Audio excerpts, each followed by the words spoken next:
మీ బంగారం తాకట్లో ఉందా? మీరు విడిపించుకోలేక ఇబ్బంది పడుతున్నారా? ఇంకెందుకు ఆలస్యం, ఆచారి గోల్డ్ ఈ నెంబర్స్కి కాల్ చేయండి, మీ డబ్బులు సేవ్ చేసుకోండి.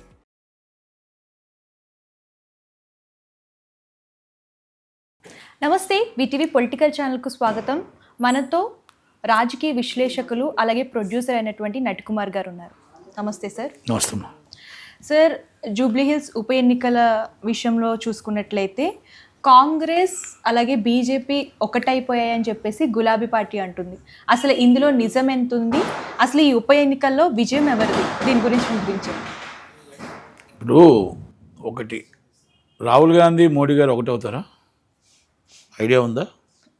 అవుతారా? అవర్ సార్, ఎప్పుడైనా అవ్వదు కదా. ఎందుకంటే most opposition leader and prime minister of India ఇద్దరు ఒకటి అవ్వడం అనేది ఎప్పుడు జరగదు. అవుతారు, మంచి కలయిక, మన గవర్నమెంట్లో మంచి పనుల కోసం అవుతారు. రాజకీయంగా శత్రువులే అవుతారు కదా.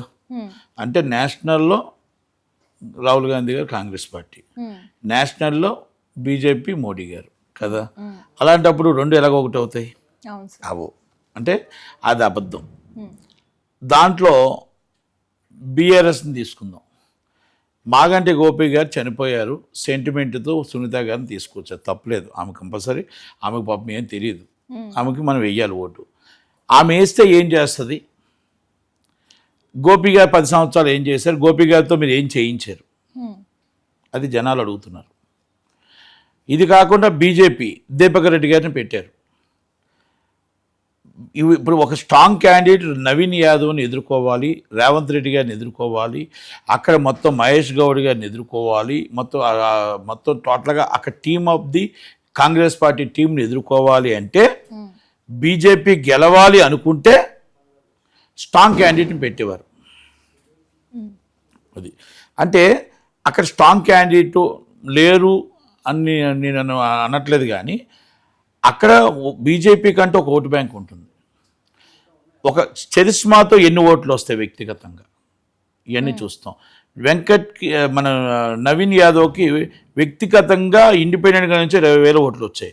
ఎంఐఎం నుంచి ఉంటే 7,000 ఓట్ల మెజార్టీతో ఓడిపోయాడు. మనం ఇవన్నీ బేర్ చేసుకుంటే ఆ తర్వాత మళ్ళీ వర్క్ చేస్తే ఆ వర్క్ కానీ ఇవన్నీ చూసుకుంటే ఇండివిజువల్ ఓటింగ్ 30,000 ఉంటుంది సర్వే ప్రకారం.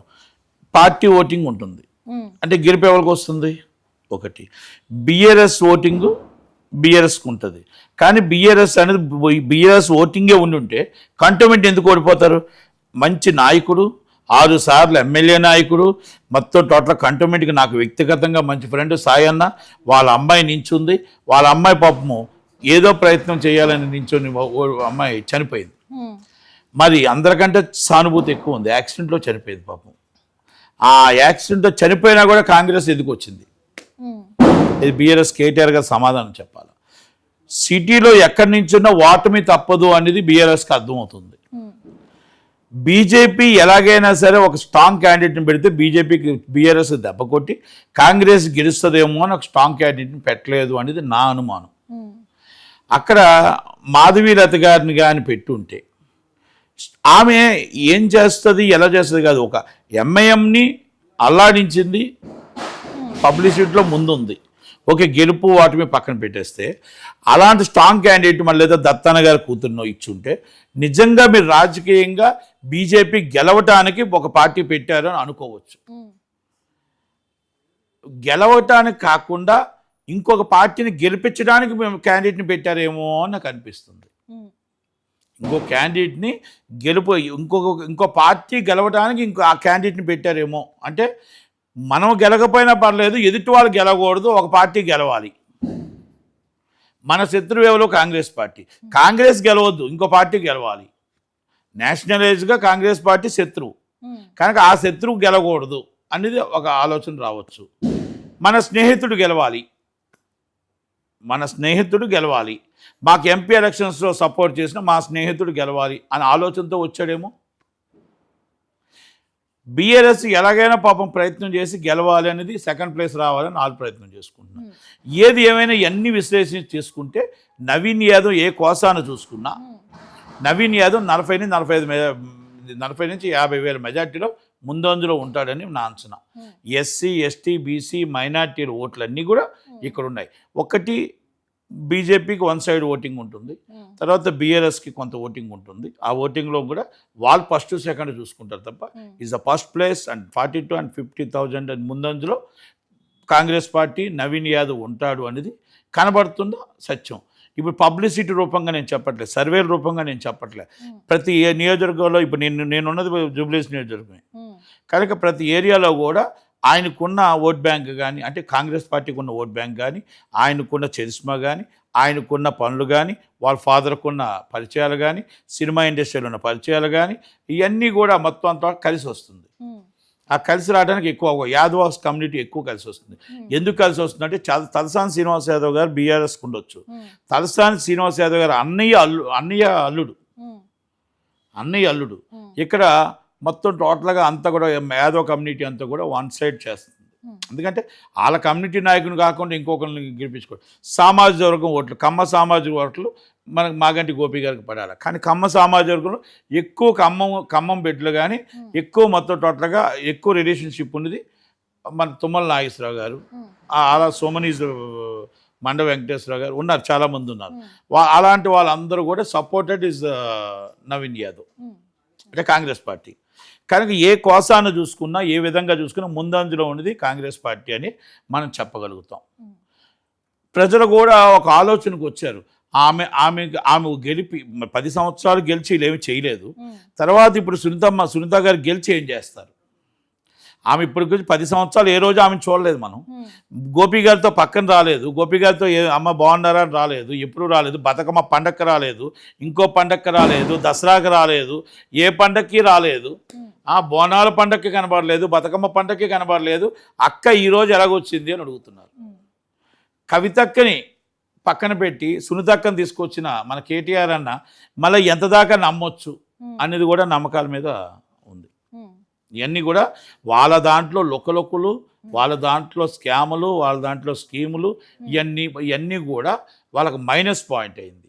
కాంగ్రెస్ పార్టీకి ఫెడరేషన్ మొన్న ఎలక్షన్స్ ఇది మన బంధు కాల్ఫర్ చేయడం, 20,000 ఓట్లు ఆటోమేటిక్గా ఎనానమస్గా చిత్రపూరి హోటల్ దాంట్లో వాళ్ళకి అందరికి ఇల్లులు ఇస్తానండు.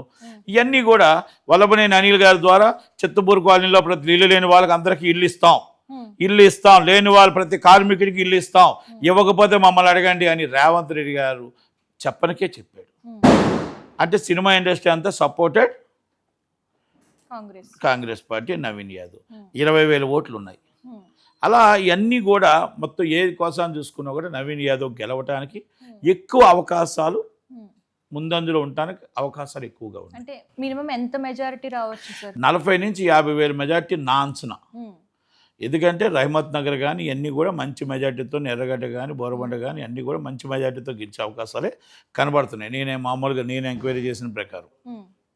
కనుక వాళ్ళ నాన్నగారికి ఉన్న చరిస్మా, వాళ్ళ నాన్నగారికి ఉన్న పరిచయం, ఆ బీసీ కులానికి ఉన్న ఓట్లు, వాళ్ళ కమ్యూనిటీకి ఉన్న ఓట్లు, అలాగే సామాజిక వర్గం ఓట్లు, ఇవన్నీ కూడా సినిమా ఇండస్ట్రీ ఉన్న సామాజిక వర్గం ఓట్లు, ఇవన్నీ ఆయన కలిసి వచ్చింది నవీన్ యాదవ్ కానీ నేను అనుకోగలుగుతున్నాను. ఎందుకంటే నాకు 35 సంవత్సరాల నుంచి నాకు చంద్రశేఖరరావు నాకు సొంత ఫ్రెండ్, ఇద్దరు ఎదురెదిరిలే, ఇది నాకు క్లోజ్ ఫ్రెండ్. నవీన్ అన్న మా పిల్లలందరూ కూడా. కాకపోతే ఏంటంటే గెలవాలని నేను కోరుకుంటా. కానీ ఇది ఒరిజినల్గా నేను చెప్తుంది ఏంటంటే అవన్నీ పక్కన పెడితే గోపి అన్న కూడా నాకు 30 సంవత్సరాల ఫ్రెండ్, మాగంటి గోపి గారు కూడా నాకు 30 years ఫ్రెండ్. కనుక అక్కడ ఫ్రెండ్షిప్ పక్కన పెడితే ఉన్నది కనబడుతుంది. ఒకవేళ సునీతమ్మ ఓడిపోతుంది, డిపాజిట్లు రాకపోయినా అది కేటీఆర్ గారి వల్ల అవుతుంది. ఎందుకంటే కేటీఆర్ గారి మాట నమ్మట్లేదు జనాలు. కేటీఆర్ గారి మాట నమ్మట్లేదు. మన కేసీఆర్ గారిని ఒక మాట కూడా మాట్లాడటానికి లేదు. కేసీఆర్ గారు తెలంగాణ తెచ్చిన దాత, ఆయన దాంట్లో నో డౌట్. ఆయన ఏ రోజు కరప్షన్ అనేది ఇంకోటి అనేది ఆయన తెలిసి రవాణా శాఖ మంత్రిగా ఉన్నప్పుడు తెలిసింది. కానీ ఏ రోజు కూడా ఆయన కరప్షన్ కోసం వాటి కోసం ఆలోచించలేదు, ప్రజల కోసం ఆలోచించాడు. ఎంతో 40 సంవత్సరాల రాజకీయ అనుభవం ఉంది, అన్నీ ఉన్నాయి తప్ప పార్టీ పెట్టిన తర్వాత ఇవంతా పాడు చేశారు. కానీ ఆయన ఎప్పుడు కూడా కరెక్ట్గానే ఉంటారు. కనుక కేటీఆర్ గారు అనేది నమ్మట్లేదు జనాలని బయట చెప్తున్న మాటలు ఇవి. కనుక ఇప్పుడు వాళ్ళకే పార్టీలో గొడవలు ఉన్నాయి. ఇవన్నీ ప్లస్ పాయింట్స్ కాంగ్రెస్ పార్టీకి అయ్యాయి. బీజేపీ క్యాండిడేట్ మైనస్ పాయింట్ అయ్యాడు. మీకు ఆటోమేటిక్గా బీఆర్ఎస్ పాయింట్ మైనస్ పాయింట్ అయింది. మీ ఇద్దరు మైనస్ అవుతే మరి ప్లస్ ఎవరు అవుతారు? కాంగ్రెస్. కాంగ్రెస్, నవీన్. కనుక నవీన్కి ఎక్కువ ముందంజలో ఉండే అవకాశాలు కనబడుతున్నాయి కాబట్టి గెలుపు అవకాశాలు ఎక్కువగా ఉన్నాయి. Thank you very much.